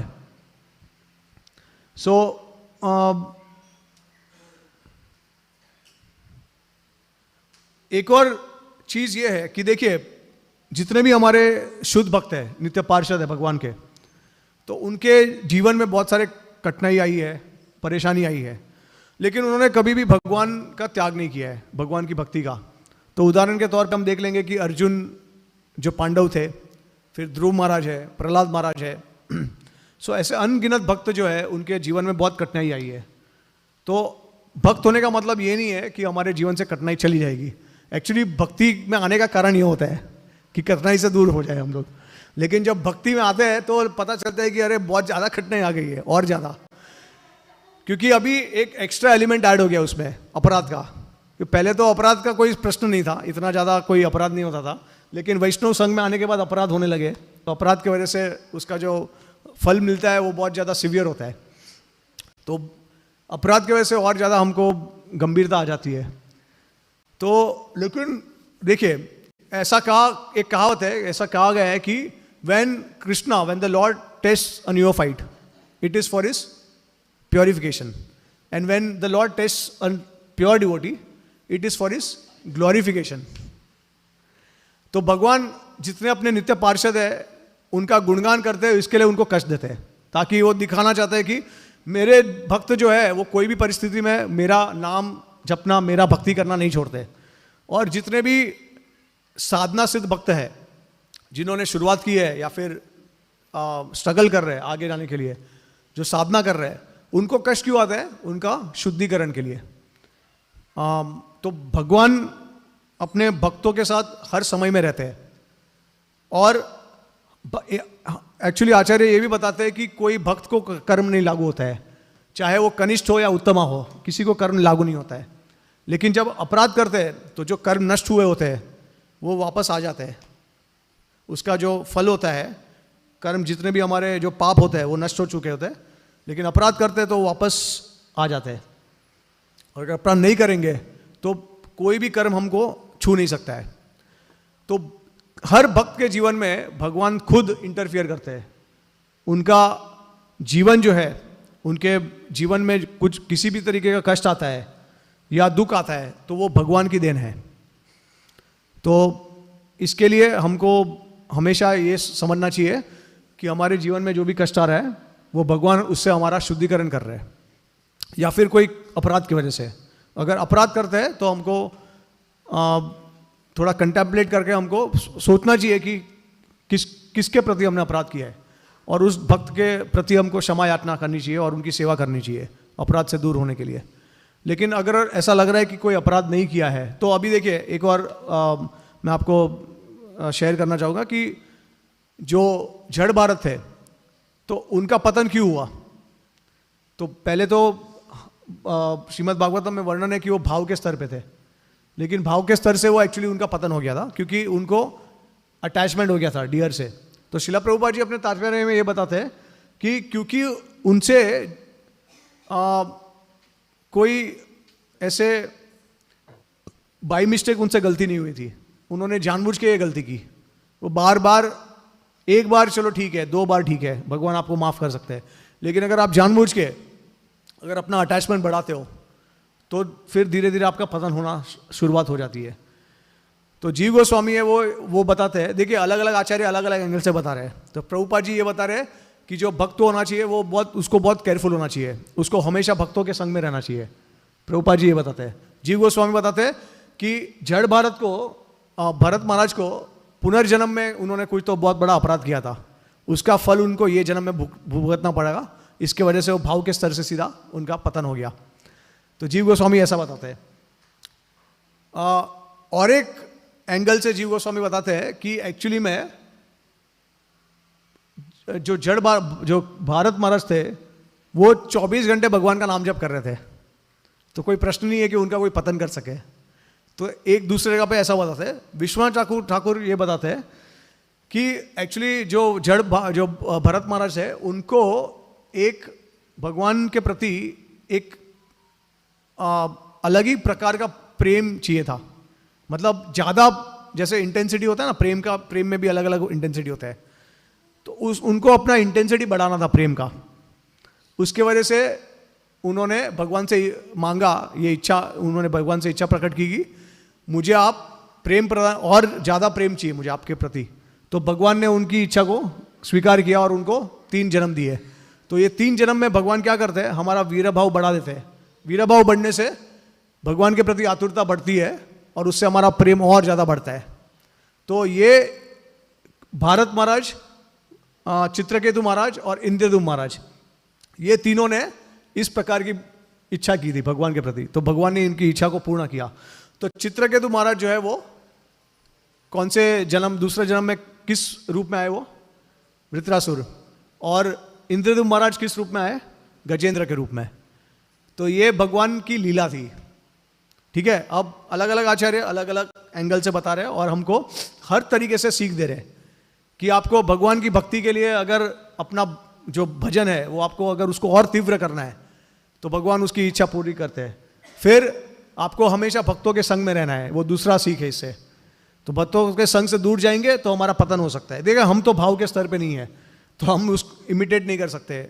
और तीसरा कि अपराध मत कीजिए, अपराध इतना भयंकर है तो उससे हमारा पतन आसानी से हो सकता है। सो इसके साथ में ही हम बहुत कुछ है शेयर करने के लिए, लेकिन आई थिंक समय जो है वो समाप्त हो चुका है, तो हम कथा को विराम देंगे। और अगर कोई वैसे मैंने एक्चुअली बुक लिखी है 20+ must know facts about Hinduism, और उसका हिंदी में अनुवाद किया है सनातन धर्म संचय भंजन। तो आपको जितने भी डाउट्स है, जैसे बाहर वाले बहुत सारे प्रश्न पूछते हैं कृष्ण के बारे में, जैसे मैंने आपको बताया कि कृष्ण भगवान को आप सबसे श्रेष्ठ क्यों मानते हैं, फिर कृष्ण ने तो अधर्म किया था, बहुत सारी स्त्री के साथ उन्होंने रासलीला की थी जो लोग शादीशुदा थे। फिर क्या भगवान कृष्ण की भक्ति करना निस्वार्थ भाव से, क्या वही भक्ति हो सकती है या अन्य देवी देवताओं की भी निस्वार्थ भाव से हम भक्ति कर सकते हैं। फिर भगवान का अस्तित्व क्या है, क्या वो निराकार है या आकार वाले हैं, जो परम तत्व है वो निराकार है या आकार के साथ है। उसके बाद श्रुति स्मृति में से क्या श्रेष्ठ है, कौन सा श्रेष्ठ है, और भागवतम श्रीमद् भागवतम जो है वो अमल प्रमाण कैसे हो सकता है, क्योंकि वो तो स्मृति के कैटेगरी में आता है। फिर बाद में क्या मंदिर में जो हम दान करते हैं वो भगवान के पास में जाता है या जो बीच के जो लोग होते हैं वो उसको ले लेते हैं। तो ऐसे 28-29 क्वेश्चंस है बुक में, और फ्रीक्वेंटली आस्क्ड क्वेश्चन जो बाहर वाले पूछते हैं, और भक्त के लिए भी अच्छा है क्योंकि उनके लिए एक रेडीमेड लॉजिक और प्रमाण के साथ रेडी हो गया है। तो आप किसी को उत्तर देना चाहते हो तो वहाँ से आपको रेफरेंस मिल सकते हैं, और मैंने बहुत सारे शास्त्र का प्रमाण भी दिया है उसमें, तो आप सबके लिए वो यूज़फुल हो सकता है प्रचार के माध्यम से। तो अगर कोई भक्त लेना चाहे तो हमने शायद टेबल बाहर रखा है, तो आप वहाँ पे आप देख सकते हो बुक को, कंटेंट उसका, और अगर आप लेना चाहो तो हमने 200 रुपीज़ प्राइस रखा है उसका। आप जीपे कर सकते हो या फिर आप कैश में दे सकते हो, और ये बुक्स जो है वो अमेज़ॉन में भी अवेलेबल है, उसका भी लिंक है। तो अगर किसी को कोई प्रश्न है कथा के या बताइए। Hare Krishna. Thank you so much प्रभु, थैंक यू। हरे कृष्ण प्रभु जी, थैंक यू सो मच प्रभु, बहुत अच्छा और डीपली आपने समझाया एज ऑलवेज प्रभु। प्रभु मेरा एक प्रश्न था लेक्चर से ही कि जब स्वरूपेण अवस्थिता, जब स्वरूप में स्थित होते हैं तब हम स्पिरिचुअल वर्ल्ड में जाके रहेंगे तो तटस्थ शक्ति, हमेशा हम रहेंगे तटस्थ शक्ति। तो जो शक्तावेश अवतार हैं वो क्या इंटरनल पोटेंसी के पार्ट होते हैं या वो भी मतलब? ओके तो ये थोड़ा सा डीप क्वेश्चन है। अगर जिन्होंने शास्त्र पढ़े शायद उनको समझ में आएगा। तो देखिए, जो सत्यवेश अवतार है पहले तो वो जीव तत्व है, ओके। और जो भी स्पिरिचुअल वर्ल्ड में होते हैं तो उनके पास भगवान की सामवेद और लादिनी शक्ति का प्रवेश होता है। तो सामवेद और लादिनी शक्ति जो अंतरंग शक्ति है, और हम जीव तत्व है, हम तटस्थ शक्ति में आते हैं। तो तटस्थ और भगवान की अंतरंग शक्ति का मिलन होता है, तभी हम भगवान के धाम में हो सकते हैं। अगर अंतरंग शक्ति नहीं है तो हम इस भौतिक जगत में होते हैं, ठीक है। तो एक ऐसा नहीं कह सकते कि हम भगवान के अंतरंग शक्ति हो गए, हम हमेशा जीव ही रहेंगे, लेकिन जीव शक्ति के साथ में भगवान की अंतरंग शक्ति भी शामिल हो जाती है।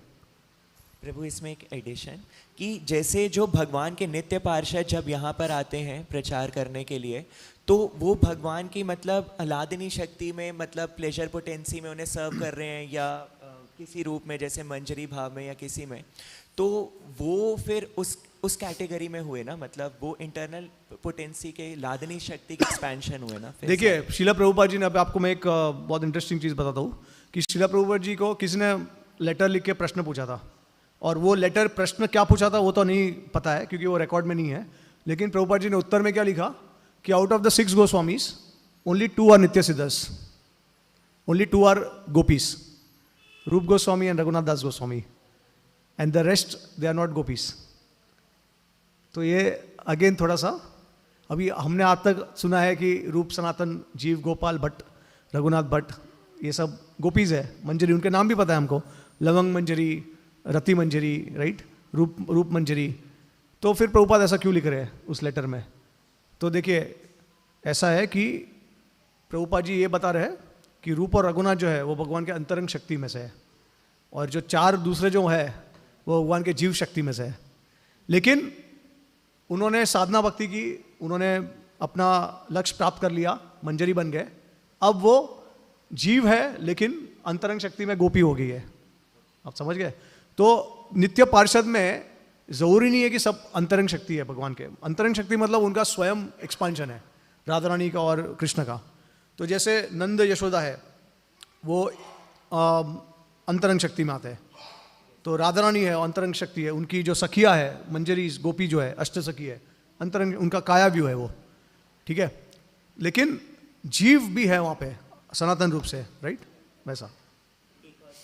हाँ या प्रभु जी, जैसे आपने बताया जो वसुदेव कृष्ण है उनका 2 हैंडेड भी होता है, लेकिन प्रभुपाद ने कभी भी मतलब अपने बुक्स में ऐसा मेंशन नहीं किया, तो आप थोड़ा सा एक्सप्लेन कर सकते क्या मेंशन नहीं किया कि वसुदेव के 2 हैंडेड, मतलब वसुदेव कृष्ण जो है जो मथुरा द्वारका में, तो उनके 2 हैंडेड फॉर्म्स भी हैं, तो 2 हैंडेड फॉर्म भी है उनका। तो नहीं, इनफैक्ट प्रभुपाद जी ने ऐसा बताया कि generally he 2 handed form in Mathura and Dwarka. आप मथुरा और द्वारका के लीला में देखेंगे तो भगवान को किस तरीके से प्रस्तुत किया है, 2 हैंडेड फॉर्म में ही किया है। आप सिर्फ पेंटिंग्स भी देखिए, आप अगर भगवान कृष्ण मथुरा द्वारका में उनका चतुर्भुज होता था रूप ज़्यादातर, तो हमारे पेंटिंग्स में भी ऐसे ही होता था।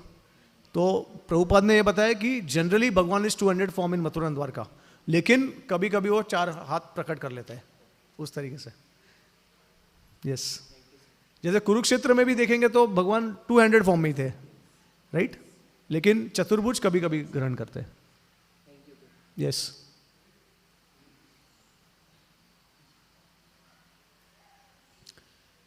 प्रभु जी, हरे कृष्णा। ठीक है, आप आता हूँ मैं आपके पास। प्रभु जी, जैसे आपने बताया कि कृष्ण बिल्कुल विष्णु के अवतार नहीं है, तो थोड़ा सा बताएंगे, क्योंकि लोग बोलते हैं कि राम जी और कृष्ण दोनों विष्णु के अवतार हैं। ठीक है, तो ये मैंने अपने बुक में एलॉबरेटली एक्सप्लेन किया है, आप बुक में से भी रेफर कर सकते हैं। लेकिन जैसे मैंने आपको एक्सप्लेन किया कि सारे रूप सनातन है, राइट। कौन पहले आया, मुर्गी अंडा, इसका उत्तर नहीं है हमारे पास, ये अचिंत्य भेदाभेद तत्व है। लेकिन जितने भी भगवान के रूप है उसमें से सबसे ज़्यादा जो भगवान के जो गुण को प्रस्तुत करता है वो कृष्ण है। तो जैसे 64 गुण जो है, मैंने आपको बताया कि 4 गुण भगवान ज़्यादा प्रस्तुत करते हैं विष्णु से, जो विष्णु भगवान नहीं कर सकते। अजीव गोस्वामी ये बताते हैं कि जो सबसे श्रेष्ठ है वो कृष्ण है, उसके बाद भगवान राम है जो सबसे ज़्यादा डिस्प्ले करते हैं क्वालिटीज़, और उसके बाद नरसिंह भगवान है। तो ये 3 का ऐसा ऑर्डर है। लेकिन आपको समझ में आ गया रहेगा कि जो सबसे ज़्यादा गुण प्रकट करते हैं वो सबसे बड़ा श्रेष्ठ रूप है भगवान का, तो वो सिर्फ कृष्ण करते हैं। तो असुर का वध, उनको मोक्ष देना, वो केवल कृष्ण कर सकते हैं और कोई नहीं कर सकता। और असुर को प्रेम प्रदान करना वो सिर्फ चैतन्य महाप्रभु कर सकते हैं। क्योंकि राधा भाव है, राइट? हाँ प्रभु जी, आप। हरे कृष्ण प्रभु जी, thank you so much for your very nice lecture. प्रभु जी, मेरे को पूछना था कि आपने बताया कि जय विजय जो उनसे हैं वो जिन रूप में आए थे हिरण्यक्ष और हिरण्यकशिपु, तो they are demons also in some avatars और इन सम कल्पास, इन सम युगास, और वो कईयों में डीमंस भी हैं। तो डीमंस जय विजय नहीं है, सॉरी अलग जीव है जो लोग वो पोस्ट वो रोल लेते हैं। राइट। तो अलग डीमंस भी हुए। तो मेरे को ये थोड़ा कंफ्यूजिंग लग रहा था कि how can demons enter into the लीलाज of God. तो दुर्योधन तो असुर ही था ना, वो तो कृष्ण की लीला में था। भगवान ने तो उसको विश्वरूप भी दिखाया था। बट वो भी कलयुग का अवतार है ना। कलयुग का अवतार कौन? दुर्योधन। हाँ, दुर्योधन जो है वो कलयुग गर्ग का- संहिता में बताया कि वो कली का तो एक्सपांशन है। इन वन वे कलयुग हाँ, also a devotee। इनफैक्ट ये प्रश्न प्रभुपाद जी को पूछा था, क्योंकि ऐसा दिख रहा था कि बलराम जी जो है वो फेवर कर रहे हैं दुर्योधन को बार बार। तो फिर एक शिष्य ने प्रभुपाद जी को एक क्वेश्चन पूछा कि प्रभुपाद, क्यों, because Balaram is favouring Duryodhan, so is he also eternal associate like Jay and Vijay? Prabhupada said yes, he was eternal associate of Balram.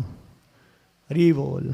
तो दुर्योधन तो थे एक तरीके से, हो सकता है वो भी, प्रभुपाद जी ने कहा है कि हो सकता है वो भी जय विजय की तरह। अब एक और कैरेक्टर है जो भगवान के नित्य पार्षद थे, जो असुर के रूप में आए थे। किसी को याद है? भागवत में वर्णन है उनका, द्विविध गोरिला। बलराम जी ने उनका वध किया था। तो द्विविध गोरिला थे वो, भगवान राम के नित्य पार्षद है।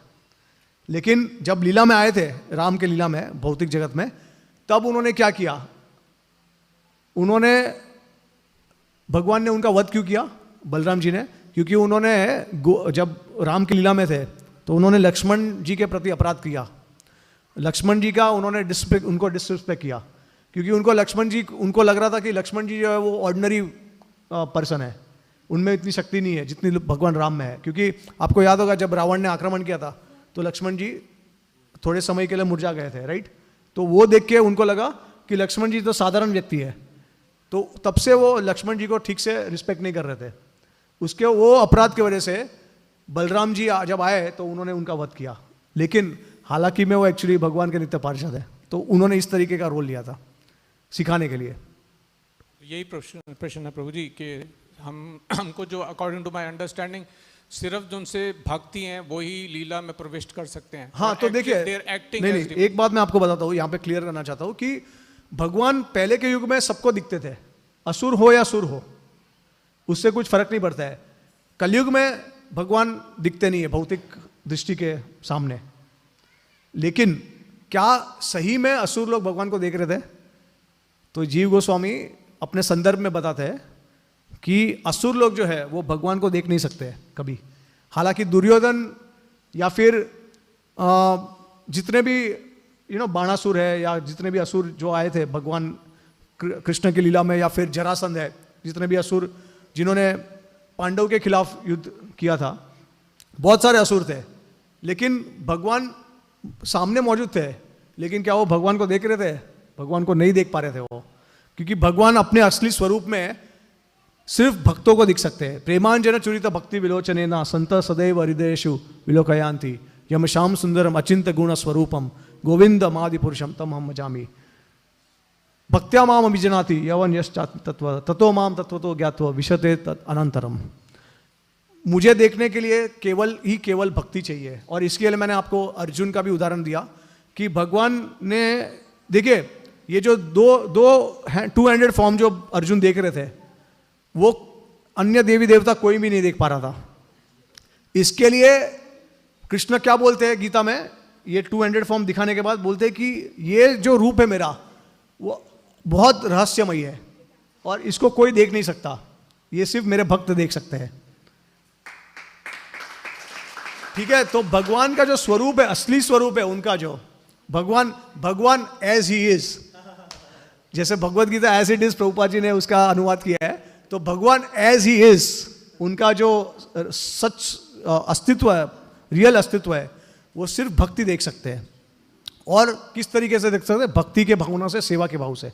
अगर सेवा का भाव नहीं है तो भगवान आपके सामने मौजूद भी होंगे तो आप उसका परछाई देखेंगे।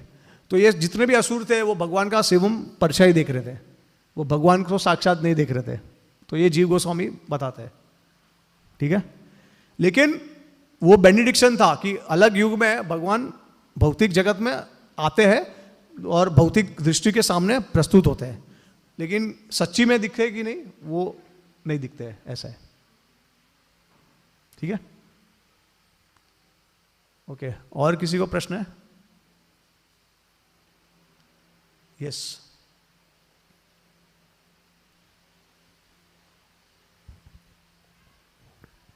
हरे कृष्णा प्रभु जी, बहुत बहुत धन्यवाद प्रभु जी आपके सुंदर प्रवचन के लिए। तो जैसे ध्रुव महाराज अभी भगवत धाम जा रहे हैं प्रभु जी, तो उससे पहले वर्णन आया है भागवतम के अंदर ही कि वो मतलब सदाचार का बहुत पालन कर रहे हैं। इवन जैसे वहाँ पे जो भी मुनि हैं उन सबको प्रणाम कर रहे हैं और पूरा मतलब अपना तिलक वगैरह तिलक इत्यादि कर रहे हैं, तो फिर जा रहे हैं। तो फिर प्रभुपाद जी मतलब उसमें लिख रहे हैं कि मतलब भक्त क्या बहुत केयरफुल रहता है हर परिस्थिति में, मतलब कॉन्शियस है, मतलब वो उनको प्राइड नहीं आ रहा है कि मतलब मुझे तो भगवान प्राप्त हो गए, अभी मुझे इनकी क्या आवश्यकता है ना इन सब फॉर्मेलिटीज़ की, पर वो पूरी तरह से कर रहे हैं। तो आप मतलब अपने अनुभव से बताइए प्रभु जी कि कई बार जैसे हम कुछ चीज़ें मतलब करने का प्रयास करते हैं और कुछ चीज़ें हमें प्राप्ति हो जाती है, तो कहीं ना कहीं हम मतलब एक प्राइड का हम अनुभव करते हैं कि मतलब हमें प्राइड कवर कर रहा है, कंट्रोल कर रहा है, तो उस चीज़ से हम कैसे बच सकते हैं प्रभु जी? ओके, सो देखिए अभी हम लोग तो साधना सिद्ध है, हम तो एक एक्चुअली हम लोग साधना सिद्ध भी नहीं है, हम लोग कृपा सिद्ध है। क्योंकि हम क्या साधना कर रहे हैं? 16 माला क्या कोई साधना है? 16 माला 4 रेगुलेटिव प्रिंसिपल तो जब कोई इंसान जब करते हैं तभी इंसान बनते हैं। वो रेगुलेटिव प्रिंसिपल कोई साधना नहीं है, वो तो एक नेचुरल ह्यूमन बीइंग का धर्म है। तो साधना क्या कर रहे हैं हम? 16 माला हमको कंपलसरी करना है, जो लोग दीक्षित है। बाकी क्या साधना हम कर रहे हैं? बाकी अगर भक्त चाहे तो अब उनके अनुसार, उनके स्वभाव के अनुसार श्रवण हम कर सकते हैं, कीर्तन कर सकते हैं, एक्स्ट्रा जो भी है। तो हम साधना क्या कर रहे हैं? हम कुछ नहीं कर रहे हैं। तो हम निर्भर है शिला प्रभुपाद जी के कृपा के ऊपर और जितने भी उनके शिष्य उनके ऊपर है। तो पहले तो ये समझना बहुत ज़रूरी है कि हम अपने से कुछ नहीं कर सकते हैं। हम जो भी करना है, जो भी लक्ष्य हमारा, गुरु को प्रसन्न करना है। गुरु प्रसन्न हो गए तो वो हमको लेके जाएंगे भगवान के धाम में। तो एक बार जैसे आपको याद होगा कि एक बार प्रभुपाद जी को शिष्य ने पूछा था कि प्रभुपाद जी भगवान के धाम में जाने के लिए कितने टके की आवश्यकता है शुद्धता की? तो प्रभुपाद जी ने क्या बोला? 100%, राइट। फिर बाद में जितने भी शिष्य थे वो थोड़े से डिसअपॉइंट हो गए कि 100% मतलब ये जन्म में तो मुमकिन नहीं है, शायद और 100 जन्म लेने पड़े उसके लिए। तो फिर तो उन्होंने प्रभुपाद जी को थोड़ा और प्लीड किया कि प्रभुपाद जी थोड़ा और कृपा कुछ। तो प्रभुपाद जी 100% से 90% पे आए। फिर बाद में और प्लीड किया तो प्रभुपाद जी 75% पे आए। तो वो भी लग रहा था कि 75% भी थोड़ा सा ज़्यादा है। तो फिर प्रभुपाद जी को वापस प्लीड किया तो प्रभुपाद जी थोड़े से ग्रे हो गए, बोले आपको घबराने की ज़रूरत नहीं है, आप सिर्फ मेरी धोती को पकड़ लीजिए, मैं आपको गोलोक के जो पिछला जो उसका एंट्रेंस है वहाँ से मैं लेके जाऊँगा आपको। तो प्रभुपाद की धोती को पकड़ने का क्या मतलब है कि उनके आदेश का पालन कीजिए, उनको प्रसन्न कीजिए। ऐसा नहीं है कि भाई असुर आएगा और प्रभुपाद को धोती को, वो तो धोती निकाल देगा। लेकिन जो भक्त है वो समझ सकते हैं कि धोती पकड़ने का क्या है। प्रभुपाद को पकड़ के चलिए, उनके आदेश का पालन कीजिए, उनको प्रसन्न करने की कोशिश कीजिए और फिर प्रभुपाद ले जाएंगे। लेकिन अभी जो प्रभु जी के जो प्रश्न का जो है, तो देखिए प्राइड जो होता है वो हमको, एक मैं आपको बता देता हूँ कि जब तक भाव का स्तर नहीं होता है हमको प्राप्त, भाव में ही अहंकार पूरी तरीके से नष्ट हो जाता है। तो भाव तो बहुत बड़ा स्तर है, हम तो अनर्थ निवृत्ति में फंसे हुए हैं, तो भाव तो दूर की बात है।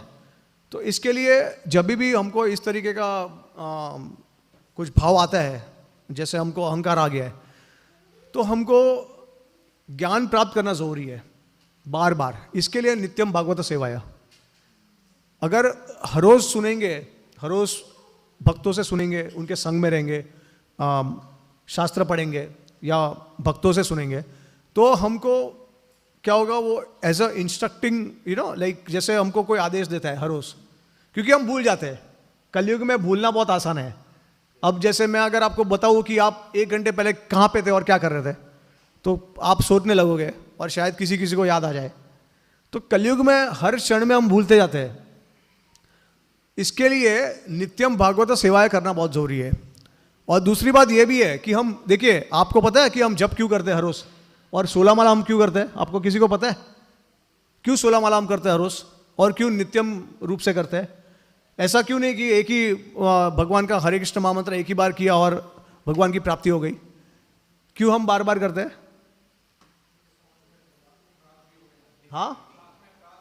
हाँ, अपराध हो रहे हैं, इसके लिए अपराध की वजह से हम कॉन्स्टेंटली जप करते हैं। भक्तिविनोद ठाकुर पद्म पुराण को कोट करते हुए बताते हैं कि अपराध जब हम करते हैं तो उसका उपाय क्या है। तो वैसे तो अलग अलग प्रकार के अपराध है, तो वैष्णव अपराध है, फिर नाम जपते जपते पाप करना दूसरा अपराध है, लेकिन जो और तीसरा जो अपराध है वो ऐसा समझना कि ये जो हम नाम का जो गुणगान करते हैं वो ऐसे ही इमेजिनरी है या उसका कोई ऐसा इफेक्ट नहीं होता, तो एग्जैजरेट करना नाम को, ये 3 अपराध सबसे सीवियर होते हैं। उसमें से वैष्णव अपराध सबसे सीवियर। तो वैष्णव अपराध करते हैं तो भक्तों की क्षमा याचना करनी, उनकी सेवा करनी, उनको प्रसन्न करना है। दूसरा जो है, जो पाप करते हैं हम, तो पाप को बंद करना है हमको। और तीसरा जो अपराध, जो नाम के गुणगान के बारे में समझना कि ये सब झूठ है या हवे में है, तो वो नाम के गुणगान करते करते और श्रद्धा आते आते हमको हमारा दूर हो जाता है। बाकी जो अपराध है वो सिर्फ कॉन्स्टेंटली नाम चैंट करने से सारे अपने आप दूर हो जाते हैं। तो इसी के लिए हम लोग नाम जप जो है वो एवरी डे करते हैं और 16 राउंड्स करते हैं। एक तरीके से कांस्टेंट हो जाता है, कांस्टेंट चैंटिंग हो जाता है वो, ठीक है। अब चैतन्य महाप्रभु क्या कहते हैं, करोड़ों जन्म तक करोड़ों नाम लीजिए, अगर अपराध करते हैं तभी भी कृष्णा की प्राप्ति नहीं होगी। करोड़ों नाम लीजिए, आप करोड़ों नाम लीजिए, आप एक दिन में 192 राउंड्स कीजिए और ऐसे पूरे जीवन में कीजिए, फिर भी भगवान की प्राप्ति नहीं होगी। लेकिन अगर कोई शुद्ध नाम ले लेता है भगवान का एक क्षण में, सिर्फ पूरा नाम जप भी नहीं, सिर्फ ह बोला उन्होंने, हरे कृष्ण महामंत्र का सिर्फ ह का अगर सिलेबल का नाम लिया, अगर शुद्ध भाव से लिया, उसी समय भगवान की प्राप्ति हो जाएगी। तो ये जो नाम का जो पावर है वो बहुत है, बहुत शक्ति है नाम में, सिर्फ इतना करने से ही। लेकिन कंडीशन ये है, terms and condition, it should be pure chanting. तो वो प्योर चैंटिंग आने के लिए इतना सारा हमको श्रवणम करना पड़ रहा है, कीर्तनम करना, मतलब मूर्ति पूजा करनी पड़ रही है, अर्चनम करना पड़ रहा है। तो श्रवणम, अर्चनम, धामवास, भक्तों का संग, ये सब उसका रिजल्ट क्या होना चाहिए, हमारे नाम में रुचि आए, हम शुद्ध नाम ले। तो शुद्ध नाम के लिए हमको ज्ञान चाहिए, संबंध ज्ञान। वो ज्ञान केवल गुरु के माध्यम से प्राप्त हो सकता है। तो अगर ज्ञान के साथ हम नाम जप, जैसे अभी आप नाम जपते हैं लेकिन आपको पता ही नहीं, हाँ ठीक है हरे कृष्ण महामंत्र कर रहे हैं, हरे का मतलब है हरि, कृष्ण का मतलब कृष्ण और राम का मतलब भगवान रामचंद्र।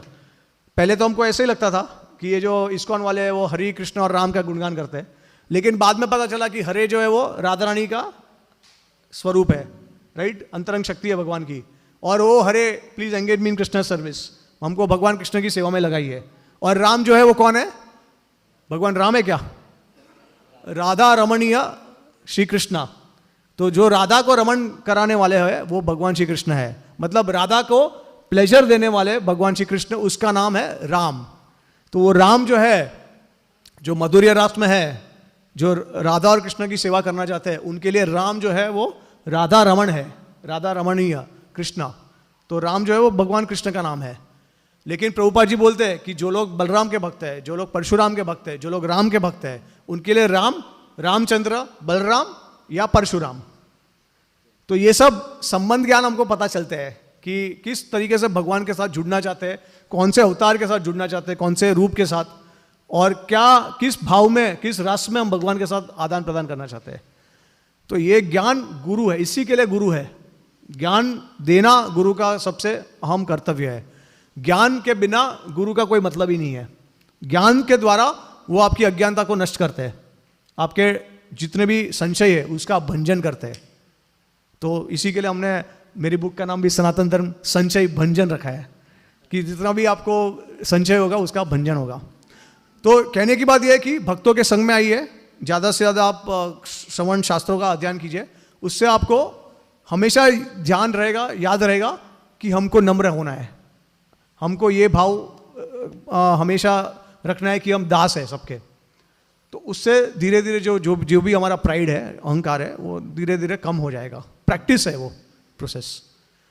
ठीक है, तो थैंक यू प्रभु जी, काफ़ी समय हो गया आई थिंक, तो हम यहाँ पे कथा को विराम दे देंगे। ग्रंथराज श्रीमद् भागवतम की, जगत गुरु शिला प्रभुपाद की, ताई गो प्रेमानंदे, हरि हरि बोल। Thank you so much. वैष्णव वृंद की।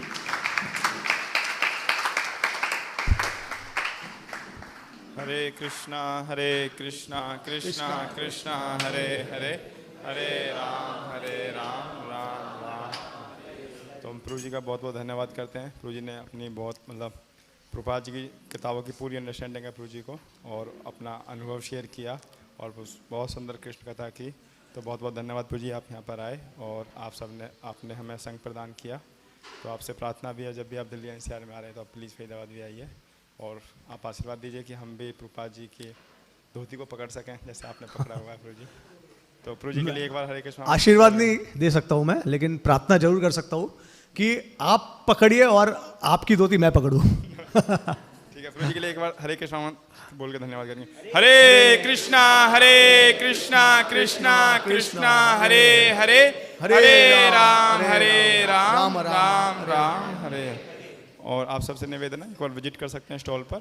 तो प्रभु जी की जो बुक है वो प्रभुपाद जी की शिक्षा के ऊपर ही, शिक्षा के आधारित है, तो आप प्लीज कोई लेके भी जा सकता है। QR code. Hare Krishna. Thank you Prabhu ji. Hare Krishna.